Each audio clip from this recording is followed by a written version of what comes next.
Assalamualaikum warahmatullahi wabarakatuh. Perkenalkan, kami dari kelompok 1, nama saya Nadia Nurdiana. Nama saya Salsabila Fatimah Sari. Saya Tirtiana Lutfiah. Saya Sela Susanti. Dan saya Avinda Fika Sustia. Baik, di sini kelompok kami akan mempresentasikan hasil diskusi yang telah kami lakukan. Baik, teman saya mungkin bisa share screen.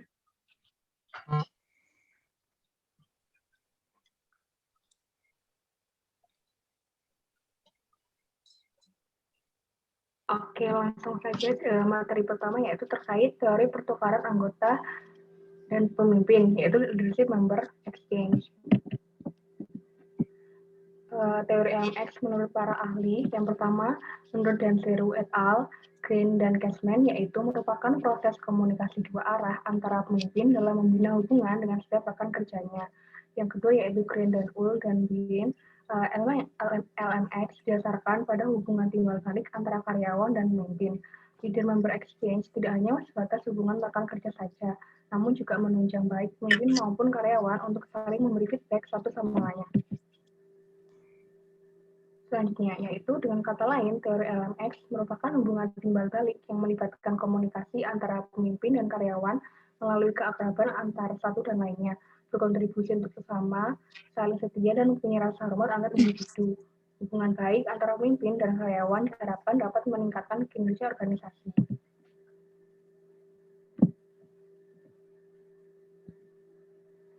Hubungan dan interaksi antara pemimpin dan karyawan dapat dikelompokkan menjadi dua, yaitu yang pertama, in-group. Dalam hubungan ini, karyawan dan pemimpin memiliki hubungan yang baik.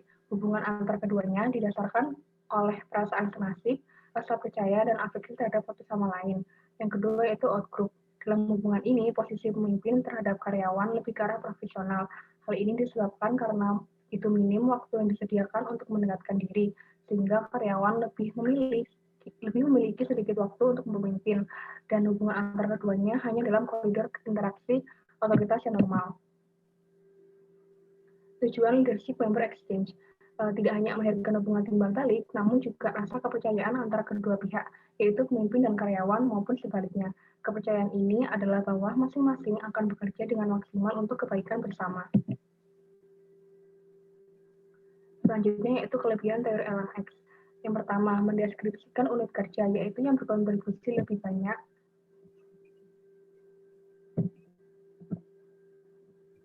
menerima lebih banyak, sedangkan yang berkontribusi lebih sedikit akan mendapatkan lebih sedikit. Yang kedua, teori LMX berkonsep hubungan diadik, yaitu kepemimpinan yang efektif bergantung pada pemimpin yang efektif, di mana adanya hubungan spesifik antara pemimpin dan setiap pengikut. Yang ketiga yaitu perlunya menerapkan komunikasi antara pemimpin dan pengikut, yang dicirikan oleh rasa saling percaya, rasa hormat, dan komitmen. Yang keempat yaitu sebagai pengingat bagi para pemimpin untuk bersikap adil dan setara dalam cara mereka mendekati setiap pengikut mereka. Selanjutnya yaitu kekurangan. Kekurangan teori LMX yaitu yang pertama, teori ini membagi unit kerja menjadi dua kelompok, dan satu kelompok yang mendapatkan perhatian khusus. Hal ini menimbulkan kesan diskriminasi terhadap kelompok luar. Yang kedua yaitu ide-ide dasar dari teori LMX belum berkembang sepenuhnya, yaitu para pemimpin harus bekerja untuk menciptakan pertukaran berkualitas tinggi dengan semua pengikut. Tetapi pedoman bagaimana hal ini dilakukan tidak dijelaskan dengan jelas. Yang ketiga yaitu kurangnya dalam memahami situasi perbedaan di setiap lingkungan organisasi, yaitu norma tempat kerja dan variabel budaya organisasi lainnya yang cenderung mempengaruhi pertukaran pemimpin dan anggota.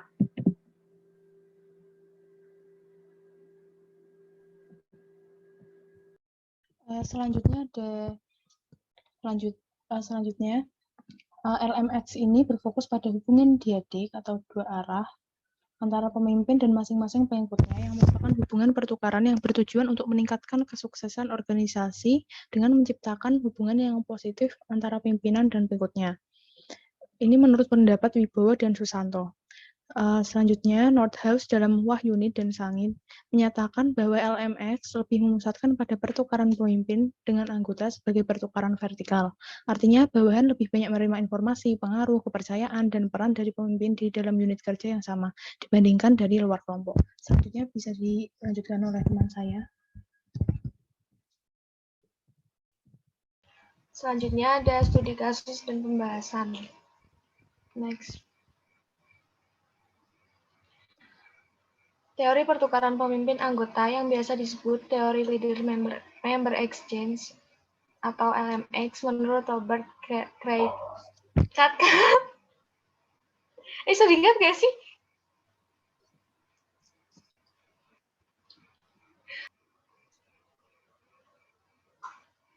Baik, saya ulangi. Teori pertukaran pemimpin anggota yang biasa disebut teori leader member exchange atau LMX menurut Robert Kreitner. Teori ini berfokus pada kualitas hubungan antara atasan dan bawahan yang bertentangan dengan perilaku atau sifat-sifat baik pemimpin dan pengikutnya.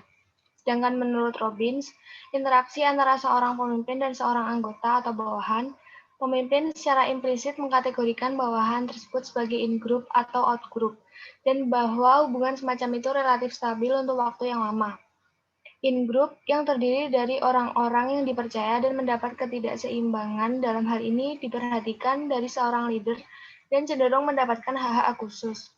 Out-group, mereka mendapatkan sedikit waktu yang diberikan oleh leadernya, sedikit kontrol yang diberikan oleh leader dalam hal pemberian penghargaan dan hubungan leader dengan out-group berdasarkan pada hubungan wewenang yang formal. Next.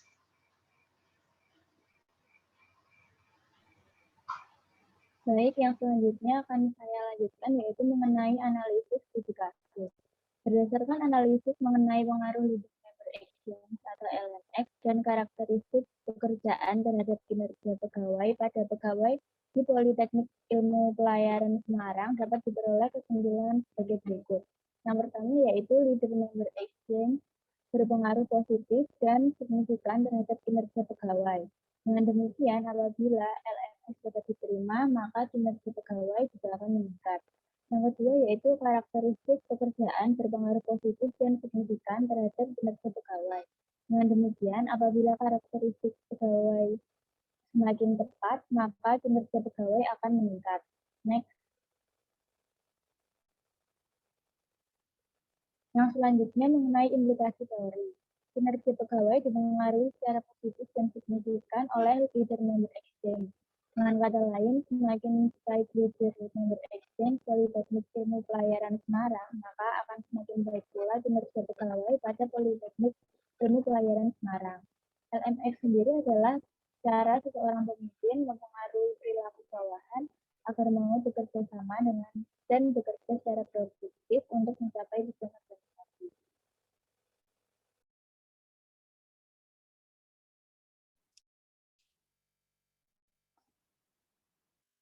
Baik, akan saya lanjutkan. Kemudian ada poin kesimpulan baik antara untuk mengoptimalkan sumber daya manusia yang ada. Selain itu, agar target perusahaan tercapai dengan efektif serta menciptakan keunggulan untuk bersaing. Hubungan atasan dan bawahan dibutuhkan setiap organisasi. Tercapainya tujuan organisasi tidak hanya tergantung pada peralatan modern, sarana dan prasarana yang lengkap, tetapi justru lebih tergantung pada manusia yang melakukan pekerjaan tersebut. Keberhasilan suatu organisasi sangat dipengaruhi oleh kinerja individu pegawainya. Melalui proses tersebut, pegawai diharapkan akan lebih memaksimalkan tanggung jawab dan pekerjaan mereka. Next. Kemudian pada Politeknik Ilmu Pelayaran Semarang adalah salah satu lembaga pendidikan maritim negeri di bawah naungan Kementerian Perhubungan dan salah satunya yang berada di Jawa Tengah, yang berlokasi di Jalan Singosari 2A Semarang dengan tugas pokok membina dan mencetak lulusan perwira-perwira kapal niaga, baik kapal-kapal milik negara maupun kapal-kapal swasta. Berdasarkan analisis mengenai pengaruh leader member exchange dan karakteristik pekerjaan terhadap kinerja pegawai pada pegawai di Politeknik Ilmu Pelayaran Semarang dapat diperoleh kesimpulan sebagai berikut, yaitu member exchange berpengaruh positif dan signifikan terhadap kinerja pegawai. Next, Kak. Kemudian yang terakhir ada saran. Yang pertama, diharapkan pemimpin dapat lebih menunjukkan wibawanya sebagai seorang pemimpin agar memicu timbulnya rasa hormat karyawan terhadap pemimpinnya. Kemudian yang kedua, diperlukan adanya pendelegasian tugas dan partisipasi karyawan pada saat proses